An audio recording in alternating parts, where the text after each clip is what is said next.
Dear students and friends, मैं doctor KS. दोनसी आप सभी का के.एस.डी. मैथ्स क्लासेस में स्वागत करता हूं।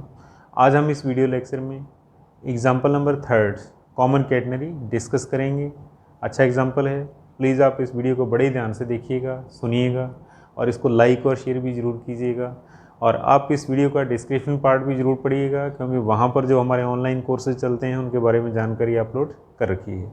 ओके, और मैं मेरे इस YouTube चैनल पर हायर मैथमेटिक्स से रिलेटेड वीडियोज़ अपलोड करता हूँ और ये videos under graduate integrated courses और इंजीनियरिंग मैथमेटिक्स के स्टूडेंट्स के लिए बहुत ही उपयोगी हैं। तो प्लीज़ आप अपने फ्रेंड सर्कल में मेरी इन वीडियो को ज़्यादा से ज़्यादा शेयर कीजिए, ताकि आपका फ्रेंड सर्कल भी इनका बेनिफिट उठा सके। ओके, तो आइए हम इस क्वेश्चन को डिस्कस करें। आज हम इस वीडियो लेक्चर में कॉमन कैटनरी और एग्जाम्पल नंबर 3 डिस्कस करेंगे। तो देखो इसकी स्टेटमेंट क्या है, what is the statement of example number 3। क्या करें ऐसे एग्जाम्पल के अंदर, a heavy uniform string 90 centimetre long hangs over 2 smooth pegs at a different heights, the parts being hang vertically are of length 30 centimeter and 33 centimeter. Show that the vertex of common catenary divides the whole string in the ratio 4:5 and also find the distance between pegs. Okay, क्या meaning है इस question का? बहुत ही simple सा meaning है कि एक स्ट्रिंग है किस टाइप की, हैवी, ठीक है, और उसकी टोटल लेंथ क्या है 90 सेंटीमीटर। जैसे फॉर एग्जांपल इसकी लेंथ क्या हो, 90 सेंटीमीटर हो, ठीक है। और उसके बाद इसने क्या लिखा हुआ है, hangs over 2 smooth pegs at different heights. इस स्ट्रिंग को 2 डिफरेंट हाइट की खूंटियों के ऊपर लटकाया जाता है, यानी कि डायग्राम इस टाइप का है इसका, ऐसे इस टाइप से, ठीक है। 2 खूंटियाँ जैसे हमारी फिंगर्स हैं, ये क्या है, पैक्स मान लो आप, ठीक है, और इसके ऊपर इस चेन को लटकाएं तो इस टाइप का डायग्राम है। ओके, तो अब ध्यान दीजिएगा, इस चेन के अंदर 2 पार्ट ऐसे हैं जो फ्रीली लटक रहे हैं इसके अंदर। कौन कौन से? एक तो ये पार्ट यहाँ से लेकर यहाँ तक, और दूसरा कौन सा पार्ट है, ये पार्ट यहाँ से लेकर यहाँ तक। इन दोनों की हाइट दे रखी है इसने।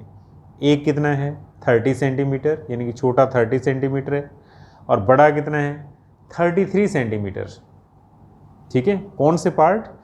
फ्रीली वर्टिकल पार्ट जो है इसके अंदर, जो खड़ी रस्सी दिख रही है आपको इसके अंदर, ठीक है। एक की 30 सेंटीमीटर, दूसरे की 33 सेंटीमीटर।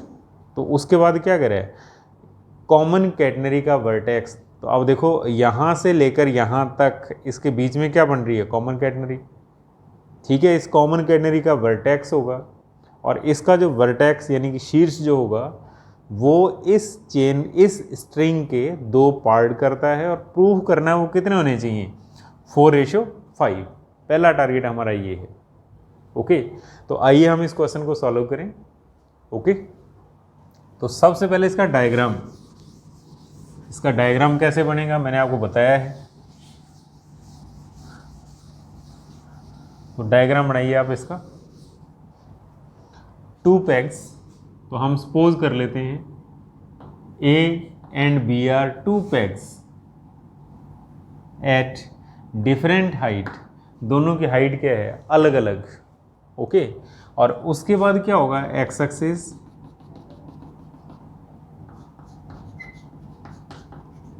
ओके, और इस तरीके से स्ट्रिंग को दिखाइए आप ऐसे।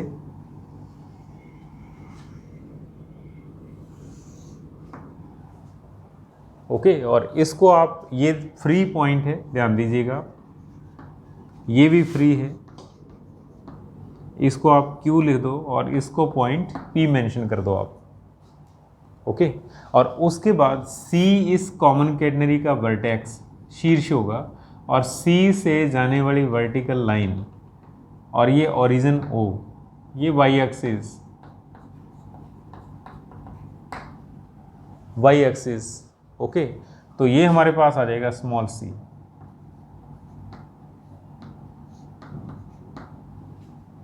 ओ C equal to small c, that is parameter of common catenary.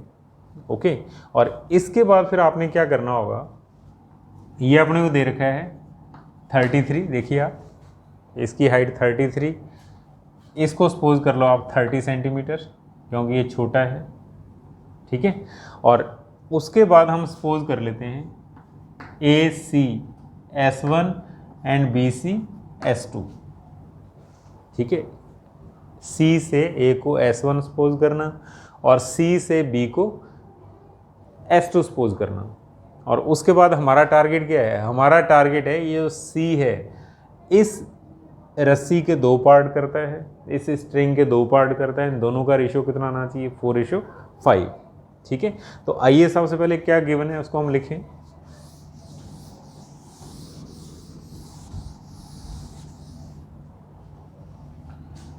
Solution, जैसा हमने डायग्राम बनाया वैसा लिखते जाओ आप। तो let A and B are 2 pegs,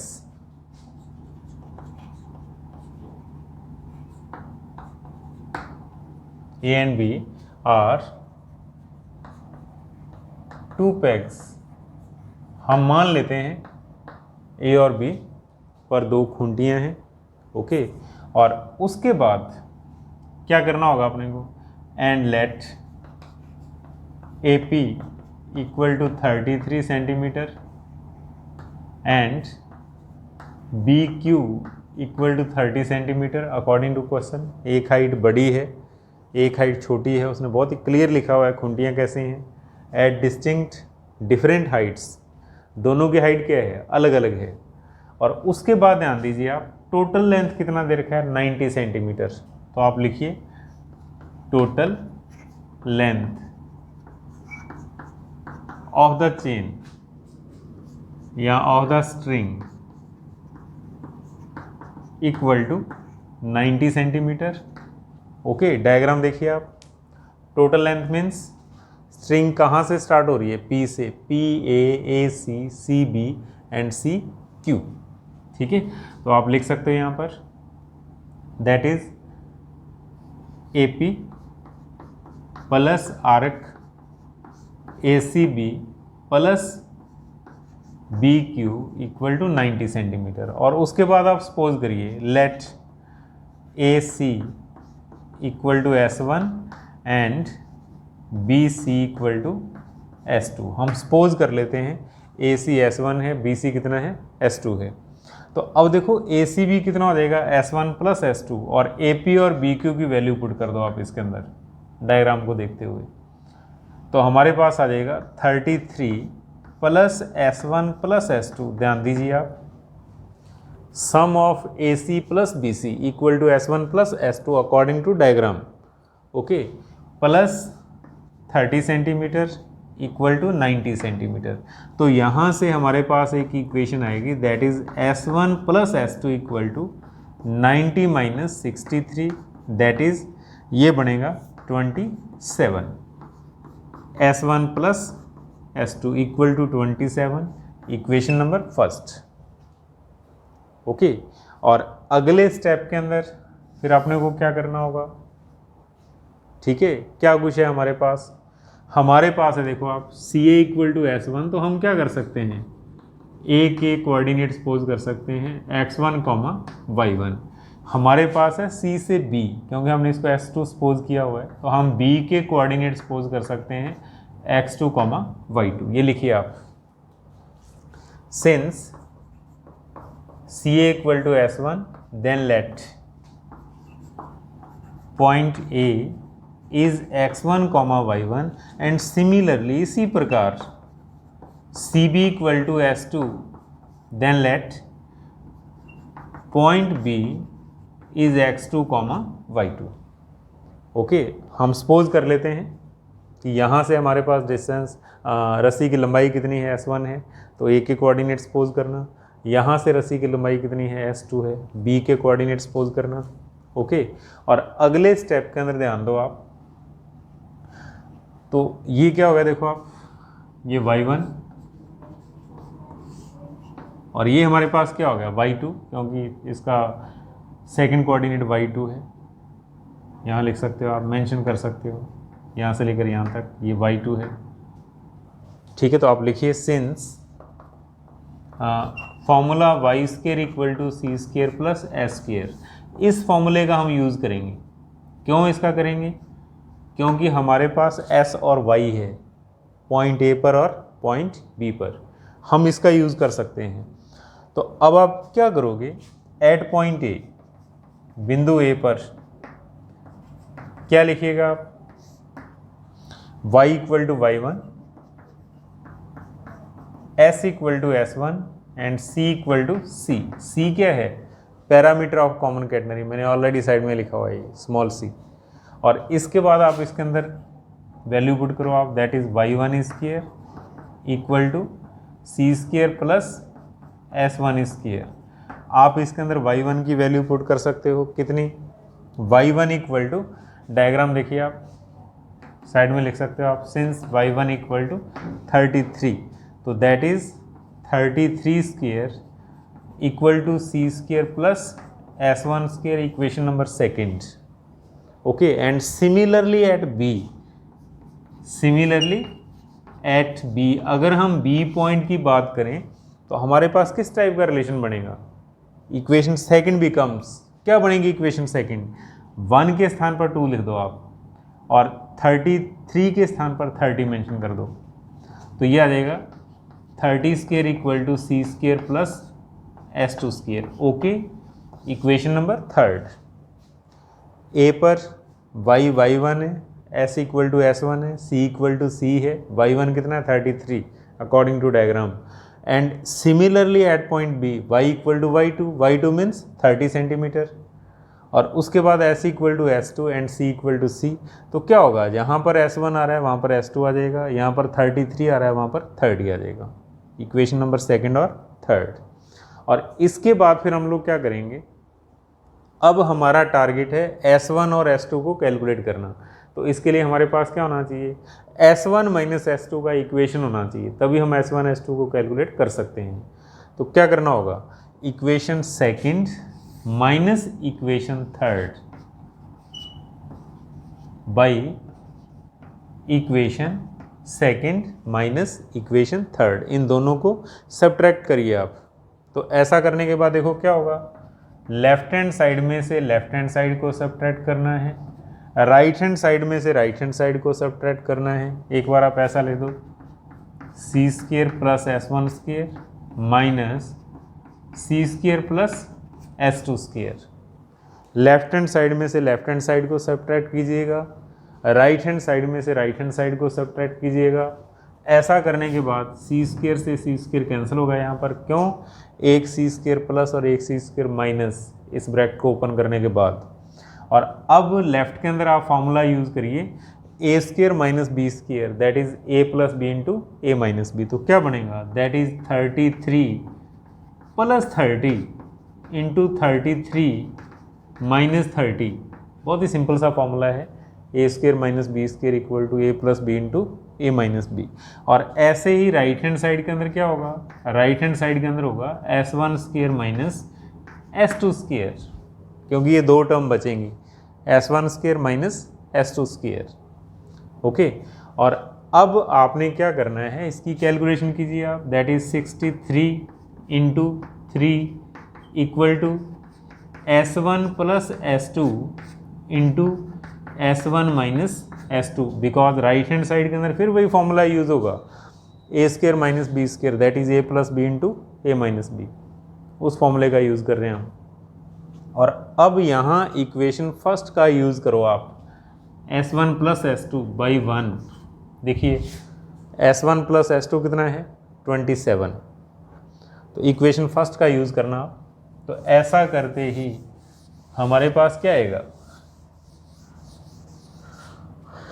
तो बाई फर्स्ट ये हो जाएगा 63 into 3 equal to 27 into s1 minus s2। Okay, 63 into 3 equal to 27 into s1 minus s2। और अगले स्टेप के अंदर देखिएगा आप, 3 9 जा 27 और 9 7 जा 63। ओके, तो हमारे पास एक नई इक्वेशन बनेगी, we get new equation that is s1 minus s2 equal to 7 and this is the equation number 4th, equation number 4th। Okay, और अब आइए आप by first plus fourth, first और फोर्थ,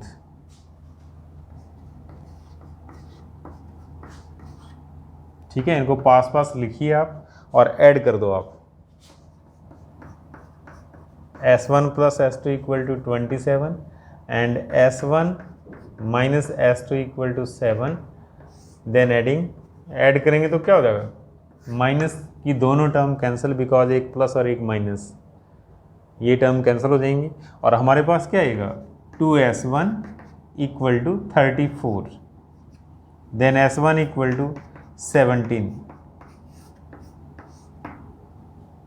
s1 equal to 17 और s1 की value आप equation first के अंदर पुट कर दो, क्या आ जाएगा s2 आ जाएगा।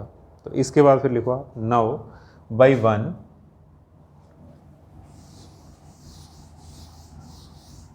क्या करेंगे हम, s1 की वैल्यू इक्वेशन फर्स्ट के अंदर पुट करना, तो put the value of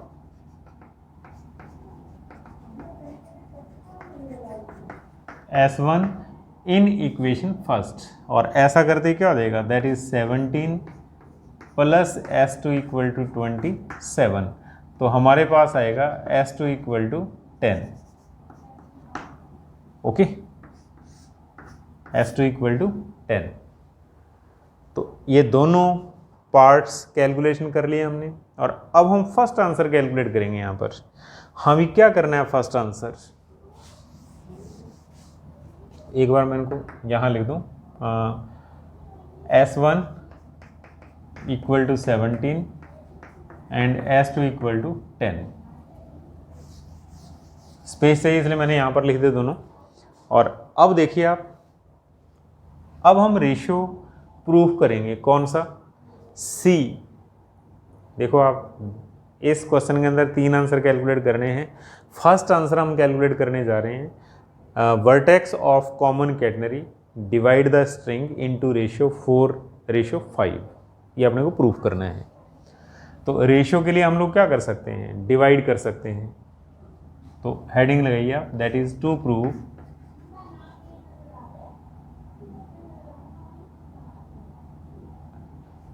QB plus RBC ratio CA plus AP कितना आना चाहिए, 4:5 आना चाहिए, ये हमारा टारगेट है 4:5। ठीक है, तो रेशियो कैलकुलेट करने के लिए क्या करना होगा, इन दोनों को डिवाइड करेंगे हम। ओके, तो लिखो आप now QB plus RBC upon RCA plus AP। Okay, और अब आप लोग क्या लिख सकते हो, देखिए आप BQ इक्वल टू 30, डायग्राम देखिए आप, plus S2 upon 33 plus S1, AP कितना हो जाएगा 33 plus S1।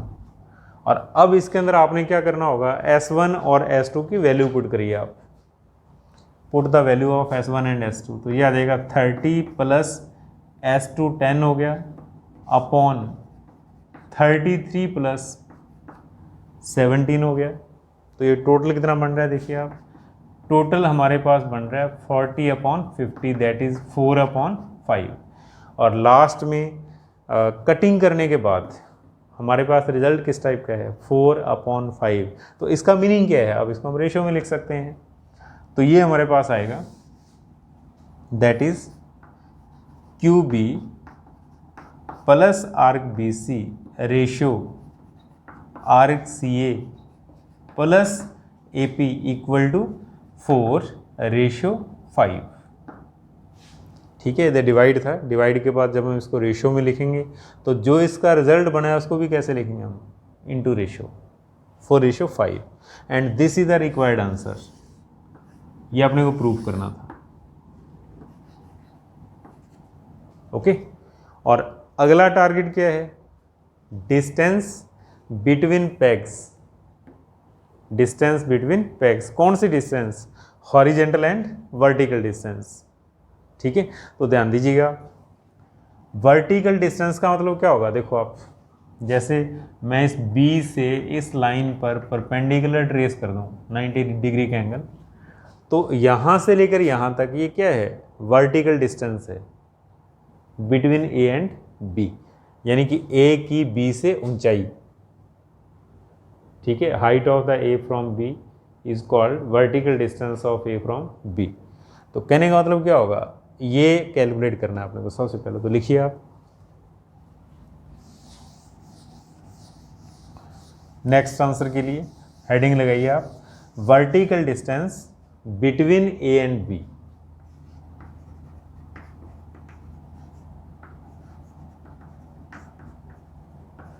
Vertical distance between A and B, A और बी के बीच की दूरी। ठीक है, तो आपके सामने है, क्या लिखा जा सकता है? That is equal to y1 minus y2।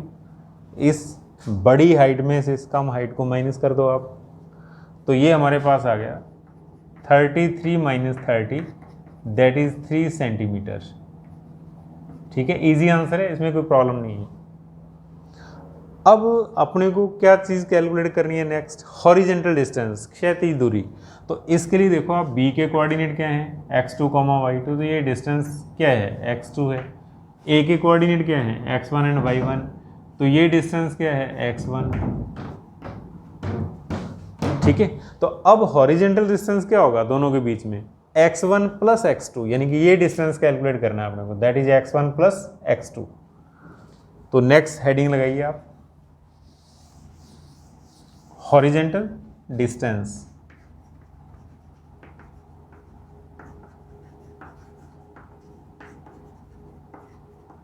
ठीक है, vertical distance between A and B.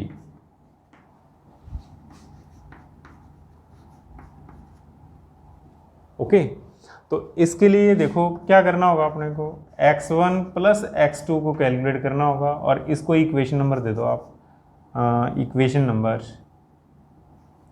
4। ठीक है, चेक करना प्लीज़, पहले इक्वेशन नंबर 4 ना हो हमारे पास। ठीक है, शायद इक्वेशन नंबर 4 है हमारे पास ऑलरेडी, इसको इक्वेशन नंबर 5 लिखिए आप। ठीक है, और हाँ भी, तो अब हमारा टारगेट रहेगा x1 और x2 कैलकुलेट करना, लेकिन हमारे पास है क्या?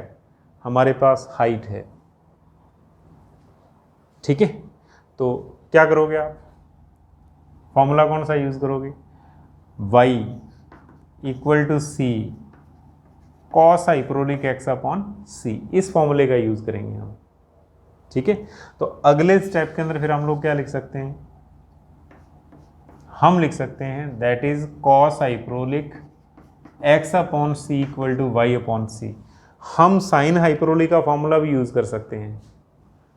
ठीक है, s equal to C sine hyperbolic x upon C, दोनों में से जो मर्जी लिख देना आप, आंसर सही माना जाएगा। ठीक है, और अब देखो यहाँ से हम लोग क्या करेंगे? x अपॉन सी लिखेंगे, कितना देगा? Cos hyperbolic inverse y upon C, और उसके बाद क्रॉस मल्टीप्लाई करना। इसके बाद आप लोग क्या करो? क्रॉस मल्टीप्लाई करिए, that is x equal to C cos hyperbolic inverse y upon C. इस फॉर्मूले का यूज़ करेंगे हम कहाँ पर? पॉइंट ए पर और पॉइंट बी पर। ठीक है, बट अपने को सी की ज़रूरत है। सी कैसे कैलकुलेट करें हम? तो सी कैलकुलेट करने के लिए ध्यान दीजिएगा, आपके पास इक्वेशन नंबर 2 है, मैं दोबारा लिखूं, हेडिंग लगा दो आप, फॉर सी। सी कैलकुलेट करना। ठीक है, तो सी के लिए हम लोग क्या करेंगे? इस इक्वेशन का यूज़ करेंगे, equation 2 implies 33 square equal to C square plus s1 square. ठीक है। और उसके बाद हम लोग क्या लिख सकते हैं, C square equal to 33 square minus S1 square. S1 की वैल्यू पुट कर दो आप, कितनी, 17। तो लिखो आप पुट S1 इक्वल टू 17, ये पुट करिए आप इसके अंदर। तो ऐसा करने के बाद हमारे पास बनेगा that is c square equal to 33 square minus 17 square, a square minus B square. Again उसी फॉर्मूले का यूज़ करेंगे हम, तो क्या हो जाएगा, A plus B that is 33 plus 17 into 33 minus 17, A plus B और ए माइनस बी। और ऐसा करने के बाद देखिए आप नेक्स्ट स्टेप क्या होगा, सी स्क्वायर इक्वल टू 50, इन दोनों का सम 50 होगा और इन दोनों को सब्ट्रैक्ट करने के बाद हमारे पास क्या आएगा, 16। ठीक है। और अब अगले स्टेप के अंदर हम लोग क्या लिख सकते हैं, that is c square equal to 2 into 25 into 16 और then c equal to under root of right hand side 2 into 25 into 16। Plus minus नहीं लिखना है, ओनली पॉजिटिव लिखना है, बिकॉज स्मॉल सी क्या है, एक हाइट है और हाइट हमेशा क्या होती है, पॉजिटिव, कभी भी नेगेटिव नहीं होती, तो इसलिए पॉजिटिव साइन ही कंसीडर करेंगे। तो अब देखो क्या आएगा हमारे पास, 25 का 5 आएगा, 16 का 4 आएगा, under root 2 that is c equal to 20 root 2, ये सी की वैल्यू है, कितनी, 20 रूट 2। और इसको इक्वेशन नंबर 6 लिख दो आप। तो अब आप इस फॉर्मूले का यूज करिए कहां पर, एट पॉइंट ए पर। ठीक है, इस फॉर्मूले का यूज करिए आप। तो लिखिए प्लीज, एट पॉइंट ए, बिंदु ए पर। ठीक है, नोट करना आप ए की नेचर देखो डायग्राम के अंदर किस टाइप का है, एट पॉइंट ए। हाँ भी A point, x equal to x1, y equal to y1 and c equal to already हमारे पास है। ठीक है, तो लिखो आप x x1, y equal to y1, y1 means 33 और c की वैल्यू हम कहाँ से पुट करेंगे, बाई 6 एंड बाई 6, ये इस फॉर्मूले के अंदर पुट करो आप। तो देखो x के स्थान पर x1 आ गया, c के स्थान पर हमारे पास आ गया 20 root 2 into cos hyperbolic inverse y1 के स्थान पर कितना आ जाएगा, 33 अपॉन c की वैल्यू अगेन 20 रूट 2। ठीक है, और इसको इक्वेशन नंबर 7 लिख सकते हो आप। और सिमिलरली पॉइंट बी का रिजल्ट यूज करो आप, इसी फॉर्मूले को पॉइंट बी पर यूज करना। तो सिमिलरली एट बी, देखो क्या होगा जब हम इसको बी पर अप्लाई करेंगे, तो x1 के स्थान पर x2 आ जाएगा।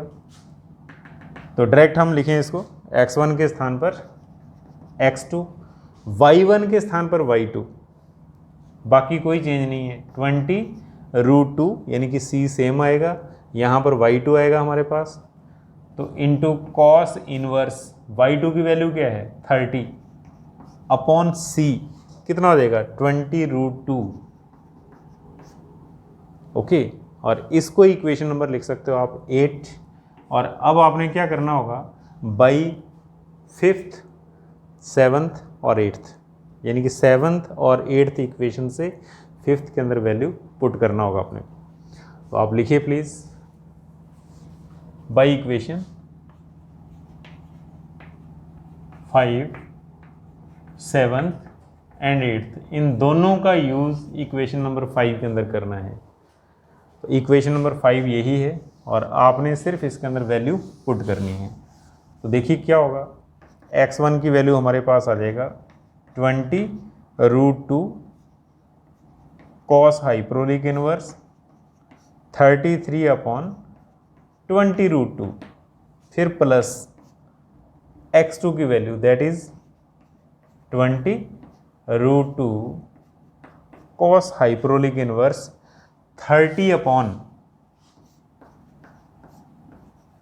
20√2। ओके, x1 और x2 की वैल्यू पुट करना, और अगले स्टेप के अंदर हम लोग क्या कर सकते हैं, कॉमन निकाल दो आप। दोनों में से कॉमन देखिए क्या आ रहा है, ये चीज़ कॉमन है, तो हमारे पास आएगा 20√2 into cos hyperbolic inverse 33/20√2 plus cos hyperbolic inverse 30/20√2। Okay, and this is the answer. ये क्या चीज़ है, horizontal distance between A and B, यानी कि ये डिस्टेंस है इन दोनों के बीच, x1 प्लस x2। तो बड़े ही ध्यान से आपने इस वीडियो को सुनिएगा, मुश्किल नहीं है, ठीक है। फॉर्मूलेज कौन कौन से अप्लाई हो रहे हैं, ठीक है, और किस टाइप से हम इसको कैलकुलेशन कर रहे हैं, तो इस चीज़ को बड़े ध्यान से देखिएगा आप, और 100% हम आंसर तक पहुँचेंगे। Okay, thank you.